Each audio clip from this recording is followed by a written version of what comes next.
Prelude. No king can maintain his power long without the consent of his people and the support of his lords. Just because a man puts a crown on his head and stomps around bellowing orders doesn't mean people listen to him. King Emil II of Carina seldom stomped or bellowed, and so had no opportunity to see whether anyone obeyed. His advisers called him sire, and his lords bowed their heads, and it never occurred to him that he might not rule as peaceably for the next decade as he had for the past two. Chapter 1. Fratricide. Coolly defiant of traffic laws, not to mention common decency, the limo stopped every few feet and then started again, decisive as an errant breeze. Other cars clustered behind it, eager to get away from the lunatic, but making no move to swerve or offend. From my perch on the sill of the second-story window, I didn't hear a single honk. "He's back again," I said. "No, he's stopped." My boss didn't answer immediately. He was bent over the cipher he'd been attacking for days, some dreadful new system devised by Actor to torment our cryptanalysts. My boss, being my boss, thought Christmas had come early. He'd hardly surfaced for air in hours. "Senior Nordfeld," I said. "Senior Nordfeld? Excuse me, please?" My boss blinked up at me, baffled as an Edinburgh emerging from hibernation. "Did you need something?" I grimaced. "Let's just say that Prefect Aviar is done pretending to be lost." He blinked again, and the distant concentration snapped into radiant presence. Up he gathered his papers, into scrupulous piles they went. His tie was adjusted in a moment, his cuffs in 2 moments, his hair was smoothed, his mouth wiped. Then back down went his head, and out came his pen, the perfect government employee at work. Until you saw the brightness in his eyes and the focused, ready lines of his back. "Keep your phone with you," he told me without looking over. "If I do not return in 20 minutes, call." We're not supposed to use our phones inside security. Heck, we're not supposed to have phones inside security. "Of course," I said. I was opening my mouth to say more when a knock on the door stopped me. The green-clad messenger on the other side dropped to one knee and covered his temples. "Forgive me, Signor, but Prefect Aviar has come to see me," my boss finished. "Yes, I expected as much. Lead on, messenger. I will come immediately." The messenger flushed and scrambled for words. "Honored Signor," he cried, "forgive me, but the summons is for Miss Cartier." I twitched and said, "You must be joking," before I could stop myself. The messenger kept his eyes assiduously on the threadbare carpet. Very proper, but messengers have ears and brains too. "I mean," I corrected, sounding plaintive to my own ears, "whatever do you want to see me for?" "Dismissed," my boss told the messenger, who bowed the door shut. "How would he even know I exist?" I continued. "You never mentioned me in your emails to his brother. Or did you?" My boss's lips turned down into a deep frown that creased cheeks and chin and neck. He wasn't the sort of man to fidget. Instead, he went statue still, so still you wanted to shake him to make sure he remained alive. Aristocrats are often fed information outside their jurisdiction, simply because people are afraid to refuse them anything, he said finally, ponderously. "That he has chosen to meet you instead of me is a reasonable precaution, more reasonable than I would have expected from a man like Lord Winter." "Men like Lord Winter," I said, "are why I carry pepper spray and a personal alarm." But even as I spoke, I was gathering up my handbag and heading out to meet him. Because, you see, people are afraid to refuse prefects anything. 2 minutes later, with half a wave and a handful of empty words to our security guard, I was stepping outside into the chilly autumnal smog. Cars signaled and leaves skittered along the gutter. Double parked in front of the Carinian Security Service building purred the sleek sapphire blue limo of Aviar Prefecture. On the sidewalk by it, a man waited. He was massive, nearly 2 feet taller than me and 3 times as broad, with hands like shovels and a chin to match. His ivory and sapphire blue uniform proclaimed him an AVR Knight, and the stars decorating his collar labeled him Head Knight, AVR's second in command, answerable to no one except his prefect. "Miss Mercedes Cartier?" he demanded. It doesn't do to mess with Head Knights any more than to mess with their prefects. Besides, I had an image to maintain. I clutched my handbag timidly and bowed, not making eye contact. "I am she." The Head Knight nodded politely and opened the limo door. I rocked back as perfume and alcohol gusted out. Red leather seats glistened under dim LEDs, which fit exactly what I had heard about Gil Winter. But the smells were old and stale, and no rave music thundered at me, and that didn't fit in the least. "Get in, please," the Head Knight said, looming close behind me. I bobbed another timid bow and in no way pointed out that this was Silvertip Prefecture, not AVR, and that he had no business ordering me around. Instead, I got in the limo like a good little personal assistant, and when the door shut behind me, it was no harder than necessary, and when the lock clicked, it was only because we'd begun moving. "Ms. Cartier," said the man in the shadowy lime and raspberry lit depths of the limo. "Thank you for joining me." The voice was almost familiar. Strange, I'd have known Lord Winter's voice from television. I'd have thought, in person, that it would sound charming and confident. Keeping my expression neutral and polite, I peered down the throat of the limo, trying to see past the distortion of the neon lights. But try though I might, I couldn't make out my host's face until he leaned forward. Then I inhaled sharply. He was 5'7", 46 years old, and had the unhealthy, prematurely aged skin of a man who lived off mayonnaise and potato chips and didn't believe in fresh air or sunshine. Unlike his brother, who had a certain rough charm, this was the sort of man most women instinctively avoided, unless, like this man's wife, they were so desperate for elevation that they would sell themselves to the devil if he came knocking. I dug my fingers into red leather. The temperature had jumped about 20 degrees. "I don't understand," I said distantly. It was an automatic response, a placeholder while I struggled to wrench my rational mind back into place. "Oh, what is this? I thought Prefect AVR wanted to talk to me. Are you bringing me to him?" My host watched with detached interest.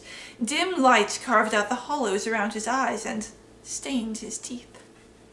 He had no reason to hurt me, no reason to think I knew anything. He said, "I am Prefect AVR." "What?" I shot back. "No, you aren't. I know what Gil Winter looks like. I used to live in AVR Prefecture." "What's really going on? Who are you?" My host laughed, genuinely amused. "Gil," he said, "was my brother. I'm Lord Lucio Winter, the new Prefect AVR." He displayed his heavy signet ring, and I scooted close enough to see. He smelled of incense, sulphur, and body odor, and upon his finger, sure enough, was the engraved AVR bat. Softly, I asked, "Gil Winter is dead?" "He was bound to die eventually," said the new Prefect AVR. "It's no secret that he drank like a storm drain. The wonder is that he did totter off a balcony years ago." He spoke casually, as if his brother had meant no more to him than a drop of rain to the ocean. My eyes flew up to his, and behind his words I saw the glee of violence, the thirsty self-satisfaction of triumph. And in that moment I knew as clearly as if he had confessed it in court that this man had killed his brother, and that my life depended on him, not realizing that I knew it. Sweat prickled my eyes like tears. I clutched my hands before my sternum. "You poor thing!" I cried, 3 parts nice and 7 parts stupid. "You don't have to be brave for me. I can see how deeply you're hurting. I'm so sorry." "1,000 thanks," he said, "but I didn't actually drive 100 miles to Silvertip to talk about my brother." "Of course," I exclaimed. I'm sorry, I didn't think... I'm sorry." Aviar cleared his throat. When he spoke again, he'd infused his tone with false jollity. You're not in trouble, Miss Cartier, I promise. I came because I wanted to talk to you. He's putting me at my ease, I thought absurdly, and let the nervous giggle escape unchecked. I believe, correct me if I'm wrong, but I believe you went to university in my prefecture. You studied, what? History, my lord. Oh yes, I remember now. I saw one of your papers on warfare. Hardly an appropriate topic for a girl. The title of my 80,000-word dissertation had been The Applicability of Ancient Tactics in Modern Warfare. It had taken me 2 years of concerted research to write. I shrugged and tittered again. How did you end up as a cryptanalyst personal assistant? Aviar asked. If you didn't want to marry straight out of school, you could have always become a teacher. Or were you planning to join the military? He was joking, but enlisting was exactly what I'd planned. I'd have done it too, only I'd failed the vision requirement and didn't have the cash for eye surgery. That's why I'd gotten my current job, to save for it. I'd put away enough money 9 months ago, but somehow I'd never gotten around to taking the next step. Oh no! I exclaimed, channeling one of my brother Francis's girlfriends. Number 14, I thought, the one who'd thrown up from watching us play Zombie Slash House 3. I could never join the military. Wait. I placed one delicate hand to my lips. Oh, that's not why you came, is it? But, you see, it's different on paper. You don't have to see the blood and all the rest of it. He patted my hand kindly. No, I only wanted to understand you, to understand what could have drawn you to your current position. I thought it might have to do with your employer. You Nordfeld sounds like quite an extraordinary man. Oh, yes, I cried, cycling to Francis's girlfriend number 29, the enthusiastic one. He's brilliant, truly, amazing. I've never met anyone like him. Aviar nodded encouragingly. I can see you're a perspicacious young lady. Go on. I twirled my hair, deciding where to begin. Well, he's brilliant, like I said. You can't be in the same room with him for 10 seconds without seeing that. It's in his eyes, you know? And I stole a quick, shy look at him. And I've never had any problems with him. He's never come on to me, if you know what I mean. You're a very pretty woman, Miss Cartier. His approval meant so much. He sounds, Aviar coaxed, like the sort of man who likes to talk about himself. I shook my head in chagrin. Hardly ever. He's incredibly private. I've worked for him for 3 years, driven him to and from his apartment building every day, and I've never even seen inside the front door. This part was true, unfortunately. My boss had made it extremely clear from the start that we were to have no contact outside of work, and that I had no right to any of his personal information. I didn't know how he spent his free time, although I suspected he read a great deal. Nor did I know if he had any family, whether he lived alone or where he'd grown up. Flattering attentiveness could get him to expound upon any other subject, but his personal life remained a void. Sometimes, I sighed, as vapid as the hated girlfriend number 42. I think I'll never understand him. He's too smart. It's like he's beyond normal people. But you don't mind, do you? I asked earnestly. You won't be disappointed in him, I promise. He always delivers. The change might have been funny if it weren't so terrifying.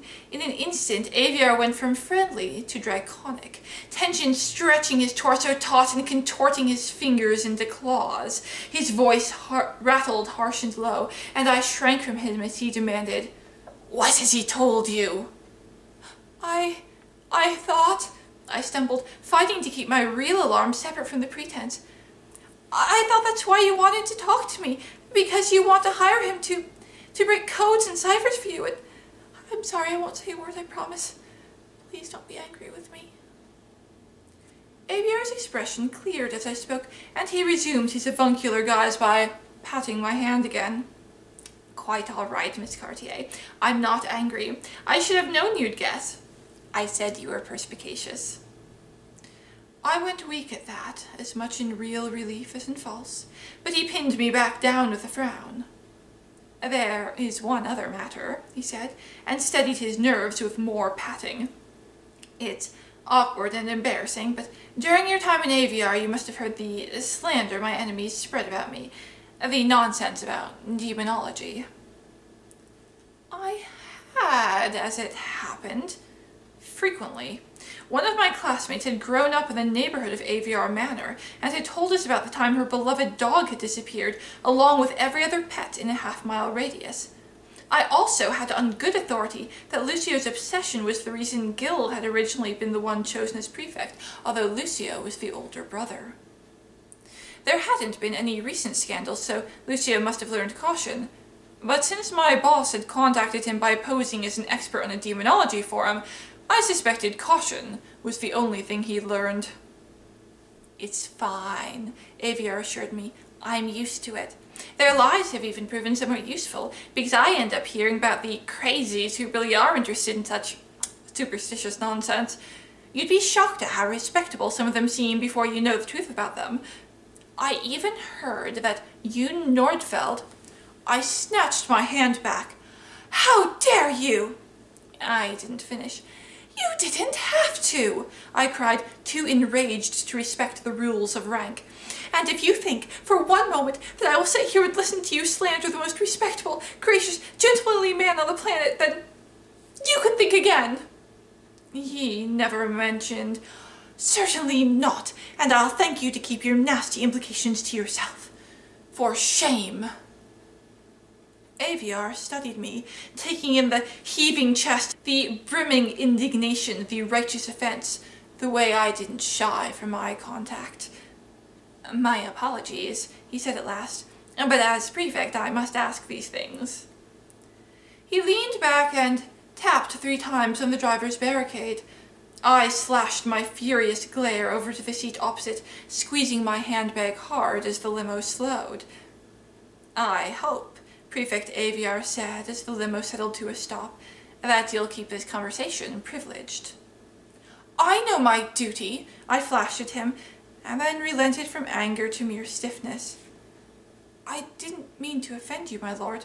I realize you did need to ask."